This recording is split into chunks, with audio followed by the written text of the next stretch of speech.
പ്രകൃതി ദുരന്തങ്ങൾ കയറി വരുന്ന ഒരു കാലഘട്ടത്തിലാണ് നാം ജീവിക്കുന്നത്. ഇപ്പോൾ നമ്മുടെ കേരളത്തിലും പ്രകൃതി ദുരന്തങ്ങൾ മൂലം വിഷമിക്കുന്ന ധാരാളം കുടുംബങ്ങളെ നമുക്കറിയാം. മണ്ണും മലയും പുഴകളും തുടങ്ങി പ്രകൃതിയുടെ പ്രതീകങ്ങളെല്ലാം സ്വാർത്ഥമായ ലാഭേച്ഛയ്ക്ക് വേണ്ടി നശിപ്പിച്ചുകൊണ്ട് മനുഷ്യൻ ആധുനികത ആഘോഷിച്ചപ്പോൾ പ്രളയം, ചുഴലിക്കാറ്റ്, കൊടുങ്കാറ്റ്, ഉരുൾപൊട്ടൽ, കടൽക്ഷോഭം, ഭൂചലനം, കാട്ടുതീ മുതലായ ഭീകരാവസ്ഥയ്ക്ക് കളമൊരുങ്ങുകയും ഒരു നാശത്തിൻ്റെ വക്കിലേക്ക് നമ്മുടെ സംസ്ഥാനം ഉൾപ്പെടെ പല സ്ഥലങ്ങളും മാറുകയും ചെയ്തിരിക്കുന്നു.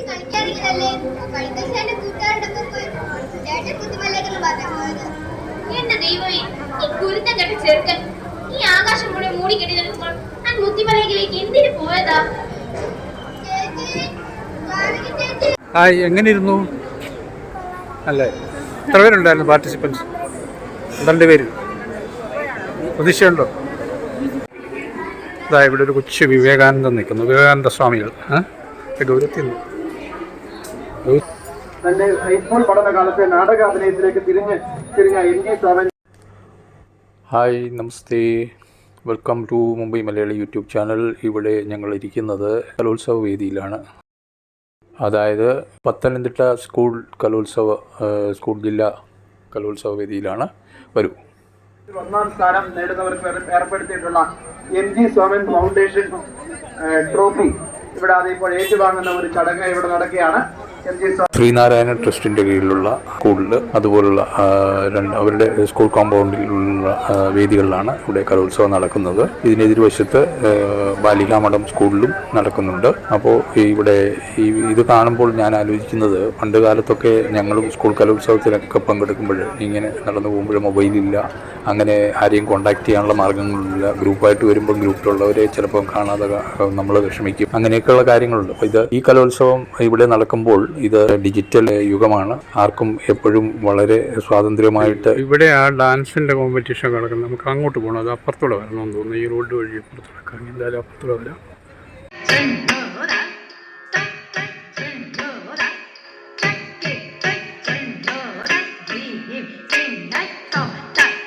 ഇപ്പോൾ ജില്ലാ കലോത്സവമാണ്. പത്തനംതിട്ട ജില്ലാ കലോത്സവം, സ്കൂൾ വിദ്യാഭ്യാസ ജില്ല. അപ്പോൾ ഇത് അതാത് സ്കൂളുകളിലെ 1ാം സ്ഥാനക്കാരെ ഡിസ്ട്രിക്റ്റ് ലെവലിൽ മത്സരിപ്പിച്ച് അവിടെ 1ാം സ്ഥാനം കിട്ടുന്ന എ ഗ്രേഡ് കിട്ടുന്നവരെ ഇവിടെ മത്സരിക്കുകയും ചെയ്യും. എങ്ങനെയിരുന്നു അല്ലേ? എത്ര പേരുണ്ടായിരുന്നു പാർട്ടിസിപ്പൻസ്? 2 പേര്. പ്രതീക്ഷയുണ്ടോ? പേര് യുവത നായർ എന്ന് പറയുന്ന ഈ കുട്ടി ഡിസ്ട്രിക്ട് ലെവലിൽ നിന്ന് എ ഗ്രേഡ് കിട്ടി ജില്ലാ കലോത്സവത്തിൽ പങ്കെടുക്കാമെന്നാണ്. നല്ല പെർഫോമൻസ് ആയിരുന്നു. സ്കൂൾ കലോത്സവ വേദികളിലൊക്കെ ആളുകൾ വളരെ താരതമ്യേന കുറഞ്ഞതായി കാണുന്നു. പണ്ടൊക്കെ രക്ഷിതാക്കൾ കൂടെ എല്ലാ കുട്ടികളുടെയും കൂടെ വരുമായിരുന്നു. ഇപ്പോൾ അതുപോലും കാണുന്നില്ല. അതാ ഇവിടെ ഒരു കൊച്ചു വിവേകാനന്ദൻ നിൽക്കുന്നു. വിവേകാനന്ദ സ്വാമികൾ ഗൗരവത്തിൽ നിന്ന്. മോനെ ഏത് സ്കൂളിൽ നിന്ന്? എവിടെ അത്? എങ്ങനെ എന്തായിരുന്നു തീം? എന്തായിരുന്നു ഇത്? എന്തിനായിരുന്നു? ഏത് വിഭാഗത്തിലായിരുന്നു? UP സംസ്കൃത നാടകത്തിൽ വിവേകാനന്ദൻ. അവൻ്റെ പേരെന്താ? അല്ലൻ. അച്ഛാ, ഇതിനകത്ത് എന്താണ് തീമെന്ന് പറയാമോ ചുരുക്കത്തിൽ?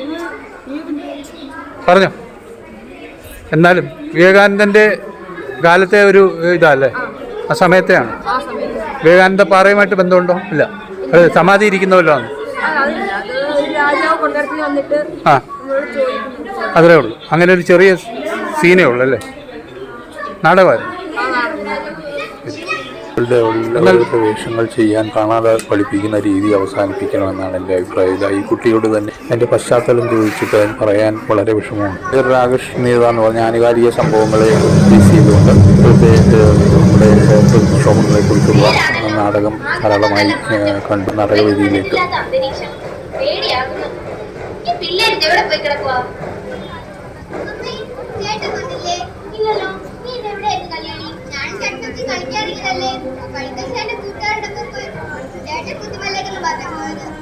എന്റെ ദൈവമേ, ഈ കുരുത്തം കെട്ട ചെറുക്കൻ ഈ ആകാശം കൂടെ മൂടി കെട്ടി നിൽക്കുമ്പോൾ ഞാൻ മുത്തിമലയിലേക്ക് എന്തിനു പോയതാ?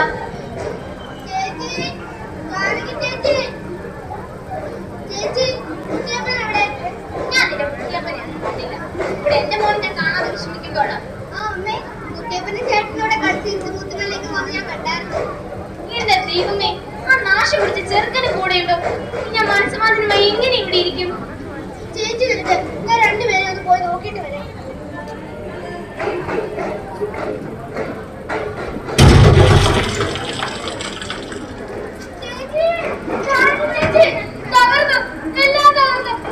പോട്ടെ, ഉരുള് പോട്ടെ.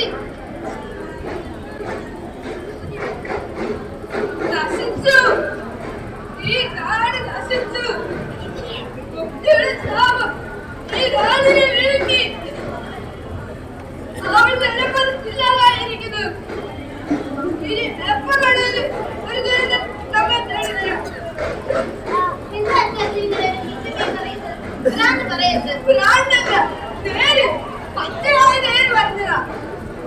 ഞാൻ നിന്നോട് പതാക പറഞ്ഞ അറിവ് വെട്ടല്ലേ നാടിന് നാശം വരുന്നതായിരുന്നു.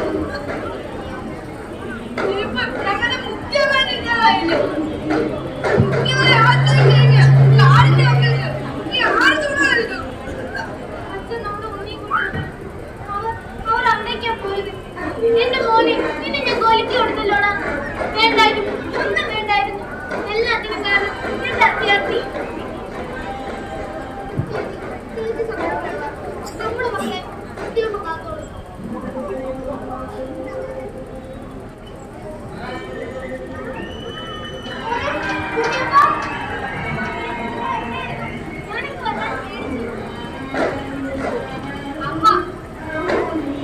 വീഴാൻ എടുക്കുമ്പോ അത് കുട്ടിയെപ്പോലെ മനസ്സിലായി.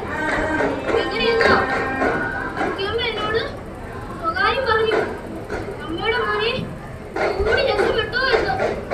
എന്നിട്ട് ഞാൻ പോകാൻ ഉമ്മയോട് പറഞ്ഞപ്പോ വെല്ലൂടെ വരാൻ നീ കൂട്ടാക്കിയില്ല. ഈ കുട്ടിയപ്പോ വിടുവോ? ഞാൻ അവനെ മണിക്കൂറോടി. ഇതിൽ കുട്ടിയമ്മ അതുകൊണ്ട് പറഞ്ഞ് വീഴുന്ന കാട്ടി വലിയ ഒച്ചയൊക്കെ കേട്ടപ്പോ ഇനിമോ പേടിക്കുക. സാരമില്ല, എല്ലാം പോയി, എല്ലാം മാറി. എന്റെ മോനെ, നീ എന്നോട് ക്ഷമിക്കണേടാ. ഞാൻ നിന്നെ തിരിച്ചറിയാൻ വൈകിപ്പോ. എല്ലാവരും നിസ്വാർത്ഥമായി സ്നേഹിക്കുകയും തിരിച്ചറിയുകയും ചെയ്ത കുട്ടിയപ്പ. മോനെ, നീ അമ്മയോട് ക്ഷമിക്കണേടാ. ഏറ്റവും വലിയ തെറ്റ് ഞാൻ ചെയ്തത് ഈ മുത്തിമലയോടും ഈ ഭൂമിയോടുമാണ്. മണ്ണിനെയും മനുഷ്യനെയും തിരിച്ചറിയാതെ ഈ ഭൂമി എന്നെ നിർജ്ജീവമാക്കി നശിപ്പിച്ചു. ഇനി എനിക്ക് ഒരു പ്രാർത്ഥനയുള്ളൂ. ഞാൻ ചെയ്ത ഈ കടുത്ത അപരാധത്തിന് എന്റെ മക്കളെ നീ ശിക്ഷിക്കരുതേ, എന്റെ മക്കളെ നീ ശിക്ഷിക്കരുതേ. ഈ കുട്ടികളുടെ ഇത്തയും വളരെ നന്നായിരുന്നു. ആഡംബരമായി ജീവിക്കുന്ന ഒരു ഭവനത്തില് അവിടെ അടുത്തുള്ള പാവപ്പെട്ട കുടിലിലെ ഒരു കൃഷിക്കാരന്റെ മകന് പ്രതീക്ഷോഭ രംഗത്തു നിന്ന് ഈ വീട്ടിലെ കുട്ടിയെ രക്ഷിച്ചുകൊണ്ടുവരുന്നതായി അവർ ചെയ്തു. ഈ സംസ്കൃത നാടകവും വളരെ നന്നായിരുന്നു. അതായത് സകല ജീവജാലങ്ങൾക്കും ഈ ഭൂമുഖത്ത് ജീവിക്കുവാനുള്ള അവകാശമുണ്ട്. അവയ്ക്ക് അറിയാവുന്ന കാര്യങ്ങൾ പലതും നമുക്ക് അറിയുന്നില്ല എന്നുള്ളതാണ് വാസ്തവം.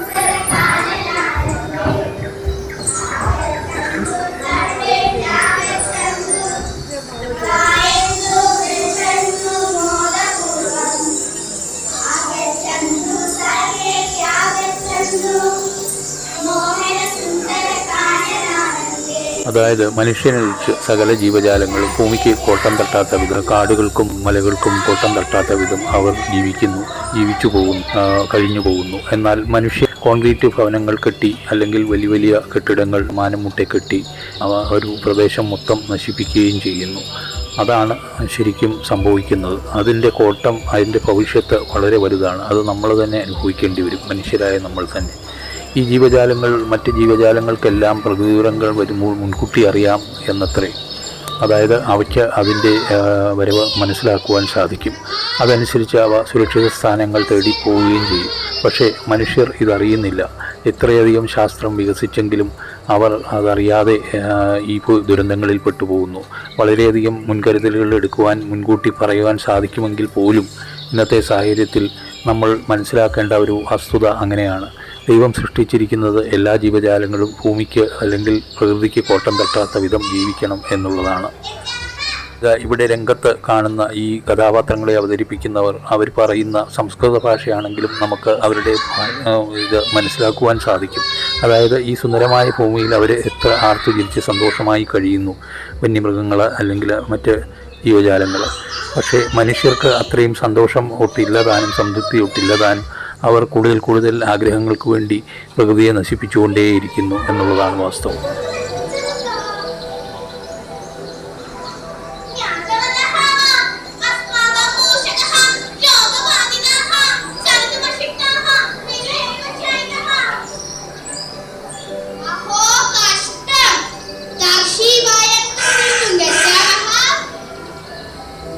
Chamo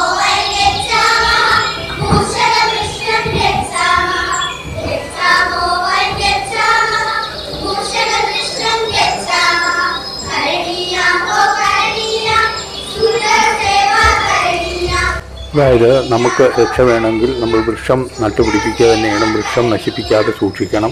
ധരണിയിൽ അത് മാത്രമേ ഒരു നിവൃത്തിയുള്ളൂ എന്നുള്ളതാണ് അവർ ആഘോഷിച്ച് പറയുന്ന ആ കാര്യങ്ങൾ എന്നാണ് എനിക്ക് മനസ്സിലാകുന്നത്. സംസ്കൃതം പൂർണ്ണമായി അറിയുമെങ്കിലും കുറച്ച് കാര്യങ്ങൾ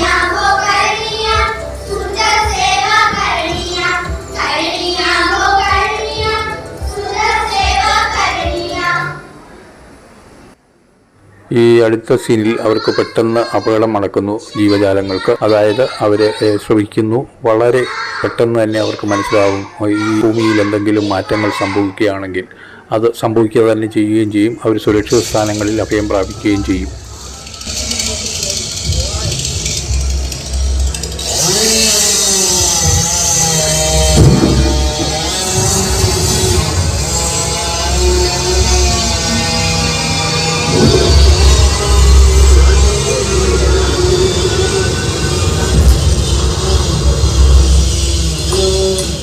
നമ്മളിൽ എത്ര പേർ ശ്രദ്ധിച്ചിട്ടുണ്ടെന്നറിയില്ല. വന്യമൃഗങ്ങൾ അല്ലെങ്കിൽ സാമാന്യം നമ്മൾ വളർത്തുമൃഗങ്ങൾ തന്നെ എന്തെങ്കിലും ഒരു കൊടുങ്കാറ്റോ അല്ലെങ്കിൽ മഴയോ ഒക്കെ വരുമ്പോൾ അത് പശുവാണെങ്കിലും അത് അമറാറുണ്ട്. അതുപോലെ ആ ജീവജാലങ്ങൾ ശബ്ദം വയ്ക്കുകയും അങ്ങനെയൊക്കെ ചെയ്യാറുണ്ട്.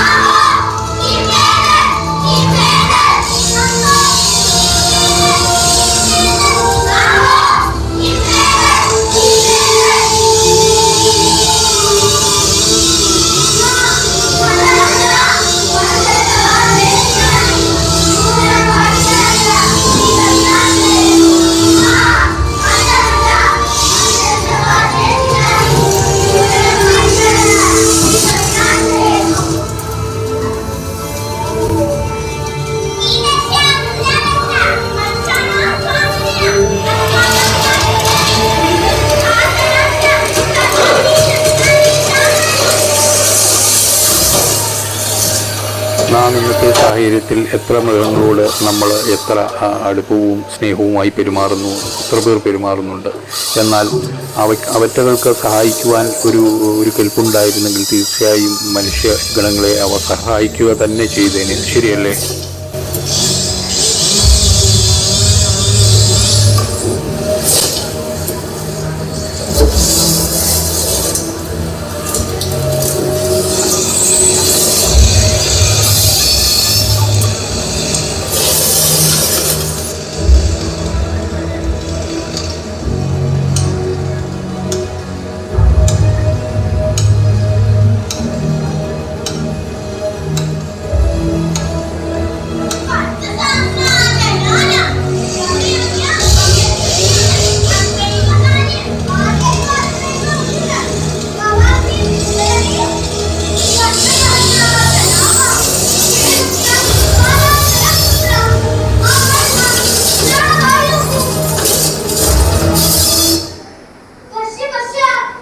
മനുഷ്യർക്ക് ഇത്രയൊക്കെ ബുദ്ധി കൈവന്നിട്ടും നമുക്കിതൊന്നും തടയുവാൻ സാധിക്കുന്നില്ല.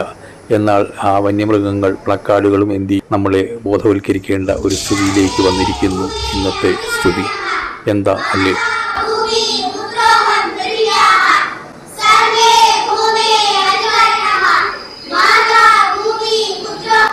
നമ്മൾ മനുഷ്യർ ഇങ്ങനെ തീമുകൾ ഉണ്ടാക്കുവാനും രംഗത്ത് അവതരിപ്പിക്കുവാനും ഒക്കെ മിടുക്ക് കാണിക്കാറുണ്ട്. എന്നാൽ നാം ചെയ്യേണ്ട കടമകൾ നമ്മൾ നിർവഹിക്കുന്നില്ല. ഈ ലോകത്ത് ഭൂമുഖത്ത് വൃക്ഷം വെച്ചുപിടിപ്പിക്കുവാൻ നമ്മുടെ കേന്ദ്രത്തിൽ നിന്ന് നമ്മുടെ ഗവൺമെൻറ് തന്നെ നിശ്ചയദാർഢ്യത്തോടുകൂടി എല്ലാവരോടും പറയുന്നു, ഒരു വൃക്ഷം അമ്മയുടെ പേരിലെങ്കിലും നമ്മൾ വെച്ചുപിടിപ്പിക്കുക, അവരുടെ പിറന്നാൾ ദിനത്തിലെങ്കിലും. ഇങ്ങനെയൊക്കെ ആകട്ടെ, നമുക്ക് ഭൂസംരക്ഷണത്തിന് തുടക്കം കുറിക്കാം. ജില്ലക്കാരനായ പ്രശസ്ത നടൻ MG സോമന്റെ പേരിൽ ഒരു ട്രോഫി ഏർപ്പെടുത്തിയിട്ടുണ്ട്. അതിന്റെ അനൗൺസ്മെന്റ് ആണ് അവിടെ കേൾക്കുന്നത്. ഒരു സെൽഫി എടുത്തു ഇവിടെ കൂടി ബ്ലോഗ് അവസാനിപ്പിക്കട്ടെ. Good bye.